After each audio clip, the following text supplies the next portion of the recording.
Bring it out, priest. Thy testimonies have I taken as an heritage forever. Hey, we gotta be like our forefathers. Those that knew the laws back then, those that you read about in the Bible, those that stood up for something, hold that. Let's show our people what the man of God stood up for. Psalms 94:16, priest. And we come right back to Psalms 119. Psalms 94, verse 16. This is what God's looking for. Who? Out of Abraham, Isaac, and Jacob is looking for those elite amongst Israel. And Israel makes up you so-called blacks, Latinos, Native Americans. Right. Read that, priest.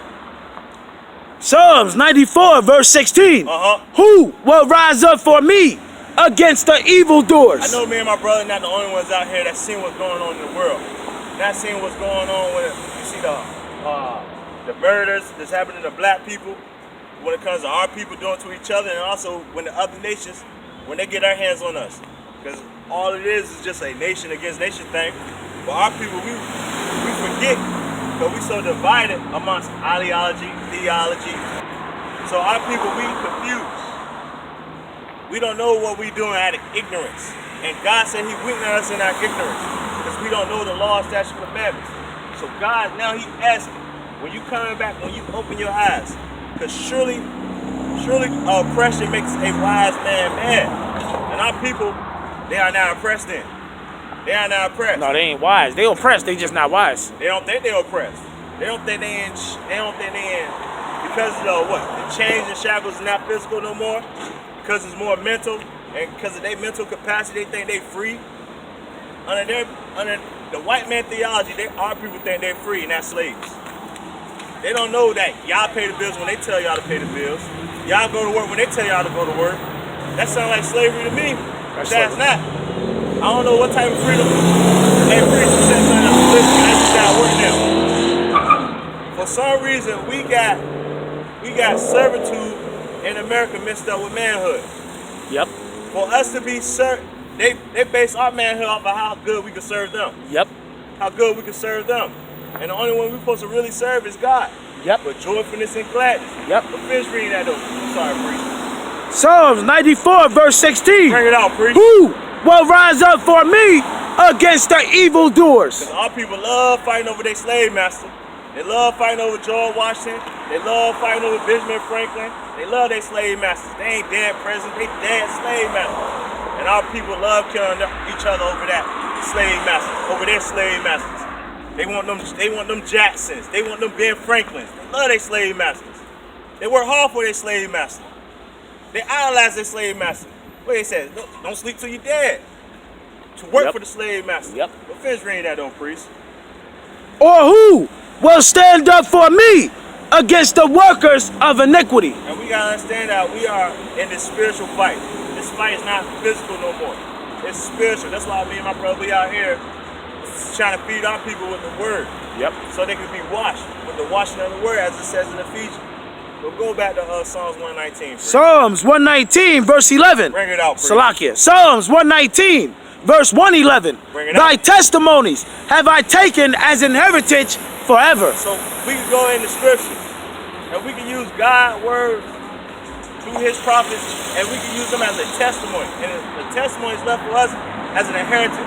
So everything we find in the Bible when it pertains to the Israelites, the covenant, the promise, the land, the law, all that was given for us as an inheritance. Because you know why? Because we are the children of God. Right. We are the children of Israel. Right. So-called blacks, Latinos, and Native Americans. Finish reading that though, priest. For they are the rejoicing of my heart. Because we got to realize that the laws, when we go back keeping them, that's what makes God glad. He's rejoicing in his people keeping his commandments.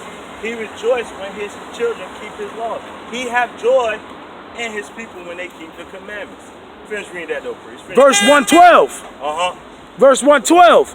I have inclined mine heart to perform thy statutes always. So we got to climb. We got to inquire. We got to go open up the Bible. We got to find out what pleases the Most High God. We got to understand what is the will of God and what we must do to please God. But see, again, our people, they run straight. Or not only that, they have false teachers that teach them falsely. Yep. Keep reading though, priest. Even unto the end.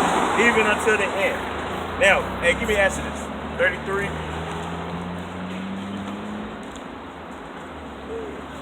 No, Exodus 32 and 13, priest.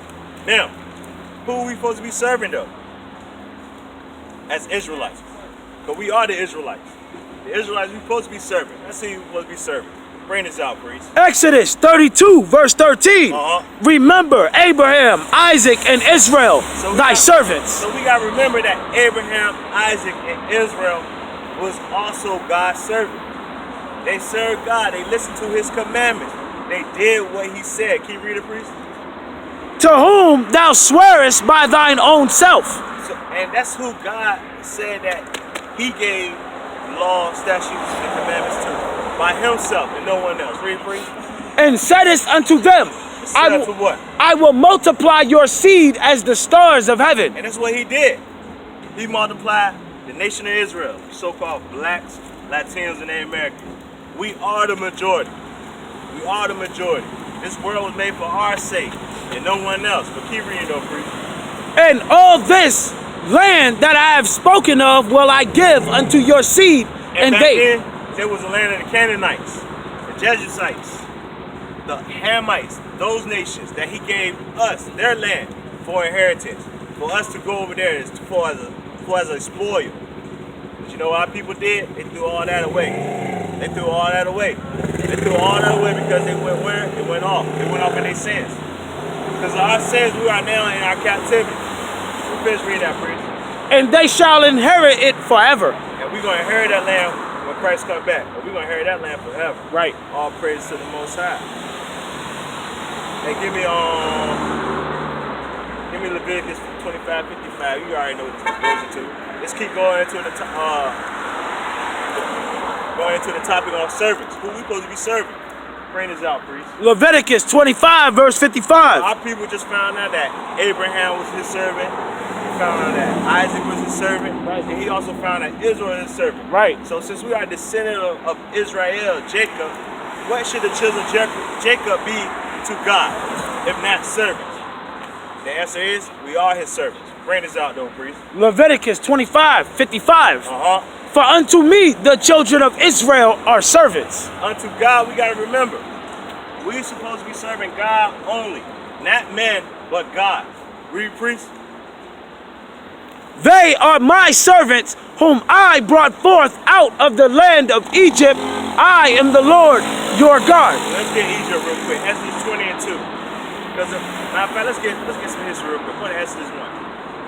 Let's find out what we were doing in Egypt. You got that for me, priest? Get that real quick.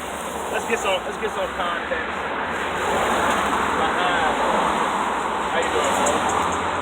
Hey, my brother. Hey, you believe in God? You do? All praise to the Most High. Now, I got a question. If you wanted to get into the kingdom of heaven, what you must do, my man? Pray. Pray? What else besides praying? You gotta be doing something else, man. That's all I can tell you, bro. That's all you can. Do you want to know? You want to find out what you gotta do to get to the kingdom? I gotta beat this storm in, man. I stay down right now. But I'll get back with you, though. It sound good. It sound good. Boy, our people hate the word. Hate the word. Finish reading that though. Exodus chapter 1, verse 8. Now there arose up a new king over Egypt, which knew not Joseph. Knew not Joseph. Hey, jump up to 1. Let's find out who's in Egypt though. Verse 1. Now these are the names of the children of Israel. So you're going to find out in the Bible that the Bible only talks about Israel. And then you're going to find out that Israel had children. And that his children, they was in Egypt. Let's find out what we was doing in Egypt. I'm going to keep reading down. Which came into Egypt, every man in his household came with Jacob. Reuben, Simeon, Levi, and Judah. Issachar, Zebulun, and Benjamin, Dan and Naphtali, Gad and Asher, and all the souls that came out of the loins of Jacob were 70 souls. So there was 70 souls that was in Egypt during the time before Joseph, when Joseph was already there. Yep, before Joseph was in Egypt already. All praise to the Most High. I'm going to jump down to verse, because you want to get to the point, right? Yeah, go back to 8. Verse 8. Now there rose up a new king over Egypt, which knew not Joseph. So there rose up a new king over Egypt that knew not the Israelites. And what Joseph did for Egypt during that time, because you know why? They didn't want to open their books. They didn't want to know. Actually, they did know who we were. He just didn't care. They didn't care. Thank you, priest. They didn't care. We'll finish reading that down, priest. And he said unto his people, behold, the people of the children of Israel are more and mightier than we. So we was a concern, we was a issue, we was a problem. And let's see what their solution was to their problem. Keep reading, priest. Come on, let us deal wisely with them. That's what they always do when it comes to the so-called blacks, Latinos, and Native Americans. They come together and then they start making up policies. Yep. They start making up laws, codes. Matter of fact, they just passed a code or a law that happened in North Carolina, Asheville, North Carolina. Where they said 7 out of 7 voted for reparation. So-called reparations. So-called reparation, but how the reparation gonna happen is that it's gonna go into the communities of the so-called blacks neighborhood where they are discriminated at. Supposedly. So look, I was reading it, right? And I was playing hip to the words they were using. They said employment. First thing I asked my brother, I said, what jobs we had to employ black people that we can discriminate black people from? And that's what reparation going to, right? I said, oh, it sounds like they make an employer to fix these buildings using the reparation money. Like they trying to fix back up the Dollar Generals or your 7 delis if they ever got destroyed during the riots. That's what it sounds like to me. All these neighborhoods that got hit bad, they using that reparation as employer to fix the neighborhoods. They're using it as a legal term or making laws to where they're using the tax money now. I gotta say this too. It's not even real reparations. Caucasians can't define what reparations are to us, yo. It's not even real reparations. If it's not monetary, if it's not money, it ain't reparations. Hey, I got a question, priest. Hey, give me Romans. Give me Revelation 18 and 4. Come out of her. Hey, cause I heard brother say this again. If blacks receive reparation, it should come with a standard. And he said we should get a reparation and we should leave. I want him on that. He just said, no, that was biblical. But see, he wants to leave America. I get the reparation. I'm just going to make myself more founded and grounded in the law, statutes, and commandments. Lord's will. Yeah, that's how I get free. Yep. That's my truth. Yep. See, I ain't got to go nowhere. I know what the Bible says. Yep. I'm going to be in the land of my captivity. And this whole world is given to the hand of the wicked. Why do I want to be anywhere in the world where the wicked rule free at? They ain't on lashes. They ain't being trapped. That ain't gonna shame. But bring this out. What had you get, priest? Revelation 18 verse 4. And I heard another voice from heaven saying, come out of her, my people. So get this understanding. Get this knowledge. This is your reparation. God, law, statute, commandment. That's your payment. That's your inheritance. That's what our people supposed to be going after. That's what our people supposed to be seeking. Supposed to be seeking God, not money. Our people always want to see the slave master. Always begging for a hand out from the slave master. And this is what the slave master do. He give y'all the crumbs. Our people happy with the crumbs. They don't want true rulership. They don't want a black man to rule. They want this goddamn beast, this homosexual, this transgender, this all types of abominations this guy represents. This is what our people want to follow. They love him. How they love him? Because you see them doing it now. They are applying. They wearing masks now. Our people don't know, before this pandemic came, it was illegal to wear a mask. That was a class 4 misdemeanor felony. Class 4 felony. That means you could be charged as a felon wearing a mask in public. Well, our people don't care. They don't see what's going on. They don't see the social programming.